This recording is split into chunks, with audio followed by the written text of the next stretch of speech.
Assalamualaikum warahmatullahi wabarakatuh. Perkenalkan, nama saya Nurul Ihsanin Soleha, NIM 19660071. Di sini saya akan menjelaskan tentang proposal desain perancangan kampus 5 Universitas Jember, Probolinggo berbasis UI Green Matrix World University. Berikut adalah fakta yang latar belakangi perancangan kampus, di antara lain adalah rencana UNEJ dalam pengembangan kampus cabang di Probolinggo. Lalu 5 dari 6 universitas di Probolinggo masih berakreditasi C. Lalu juga UNEJ juga sempat menempati peringkat ke-31 dalam penilaian UI Green Matrix. Lalu kita beralih ke isu dan permasalahan desain, merupakan program UNEJ dalam menciptakan lingkungan yang ramah lingkungan ataupun konsep kampus hijau. Lalu upaya memunculkan karakter objek perancangan, yaitu agrokompleks university dalam bangunan. Oleh karena itu, tujuan desain atau solusi desain berdasarkan isunya adalah menjadi kampus UNEJ Probolinggo yang sesuai dengan kriteria penilaian UI Green Matrix World University. Dengan beberapa kriteria desain, di antara lain safety infrastructure, energy and climate change, waste, water, transportation, and education and research. Lalu kita beralih ke bab 2, yaitu pengumpulan data. Yang pertama adalah penggabungan program UNEJ dalam bidang research university, terutama di bidang agroindustri, dan program Pemkab dalam pengembangan potensi daerah. Dihasilkanlah ide perancangan, yaitu agrokompleks university yang berfokus pada 4 bidang, yaitu peternakan, pertanian, perikanan dan kelautan, dan perkebunan. Lalu kita beralih ke penerapan pendekatan desain. Penerapan pendekatan desain disesuaikan juga dengan tipologi bangunan yang merupakan agrokompleks university dan fungsi bangunan yang merupakan sarana pendidikan dan penelitian, dan juga kontekstual tapak yang merupakan yang berada di area kawasan pesisir pantai. Berdasarkan penerapan penilaian UI Green Matrix, yang pertama adalah setting and infrastructure, yaitu rasio tata guna lahan berupa KDH lebih besar daripada KDB. Lalu juga ada energy and climate change, yaitu upaya penggunaan energi, pemanfaatan energi, dan penerapan smart building and smart environment. Lalu juga ada waste, yaitu upaya pengelolaan sampah. Lalu ada water, untuk mengurangi penggunaan air dan konservasi air. Lalu yang kelima adalah transportation, mengurangi penggunaan kendaraan pribadi dan mengoptimalkan jalur pejalan kaki dan ramah disabilitas. Dan yang terakhir adalah kategori education and research, yaitu mewadahi kegiatan penelitian. Berikut adalah beberapa penerapan yang dapat diaplikasikan pada bangunan. Yang pertama adalah rasio tata guna lahan, yang KDH, dengan rincian berupa hutan kampus, lalu ada taman non-hutan kampus, ada area resapan, area parkir. Lalu untuk mewadahi fakultas agrokompleks, menyediakan lapangan laboratorium dan taman konservasi. Lalu untuk penerapan kategori energy and climate change, yaitu upaya pendinginan bangunan, karena dari kondisi iklim Probolinggo cenderung hangat menuju panas. Di sini juga menggunakan solar panel, lalu orientasi bangunan yang menyesuaikan dengan kondisi tapak. Lalu untuk kategori waste, yaitu pengolahan sampah dengan prinsip 3R, reuse, reduce, and recycle. Juga yang perlu diperhatikan adalah pengolahan sampah, terutama di Fakultas Pertanian, berupa limbah pasca panen ataupun limbah hewan ternak dan limbah beracun hasil penelitian. Lalu yang keempat adalah kategori water, yaitu konservasi, di mana konservasi air, di mana kondisi tapak itu berpotensi mengalami banjir dan kekeringan, sehingga dibutuhkan penerapan rainwater harvesting. Di sini juga ada respon dari pandemi, yaitu menyediakan tempat cuci tangan yang tersebar di gedung perkuliahan. Lalu lanjut ke transportasi,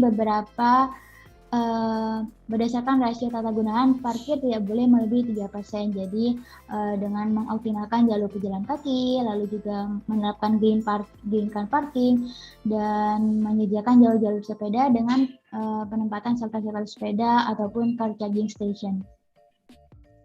Lalu selanjutnya education and research, yaitu mewadahi kebutuhan terutama di bidang penelitian dan edukasi. Di antara lain adalah gedung lab terpadu, lapangan laboratorium, convention hall untuk mewadahi kegiatan seminar dan sebagainya. Lalu berikut adalah referensi keislaman berdasarkan dari hadis riwayat Al-Bukhari, surat Al-Isra, Al-Islam, hadis riwayat Muslim, didapatkan beberapa konsep yang dapat ditarik garis lurus, yang dapat ditarik garis lurus, yaitu tentang pelestarian lingkungan, anti mubazir dan tidak boros, dan pemanfaatan daur ulang. Berikut adalah data presiden yang menggunakan Universitas Putra Malaysia yang kebetulan juga cocok dengan tipologi bangunan yang merupakan Agrokompleks University.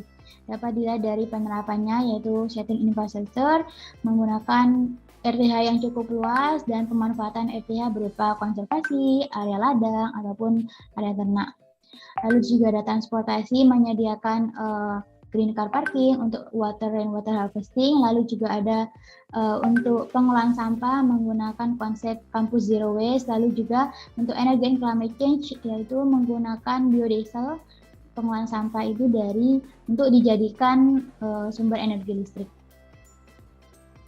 Lalu untuk kriteria pemilihan lokasi tapak, yang pertama ada 1, 2, 3, 4, 5 indikator. Yang pertama berdasarkan RT/RW Probolinggo, lokasi tapak berada dekat dengan kebutuhan penelitian di bidang perikanan dan kelautan.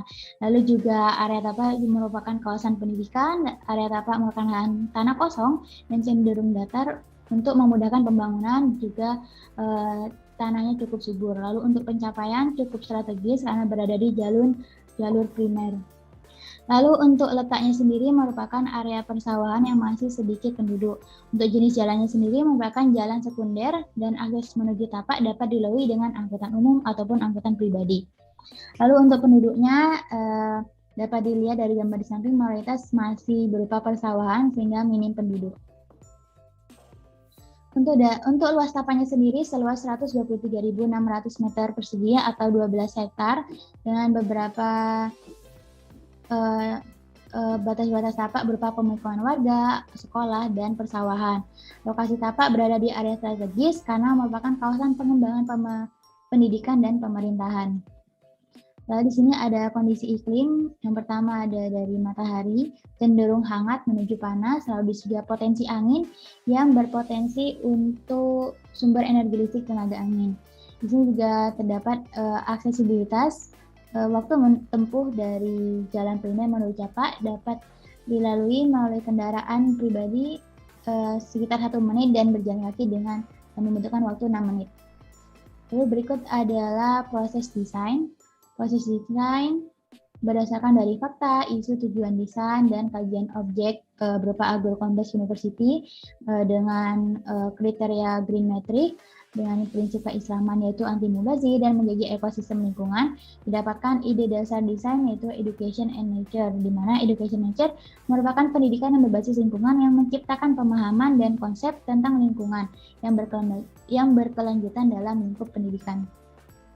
Berikut adalah ide dasar desain, yaitu mengambil konsep matahari dan angin dari penerapan tagline tersebut dengan bentuk yang lengkung. Lalu di sini juga ada menyesuaikan prinsip UI Green Metric.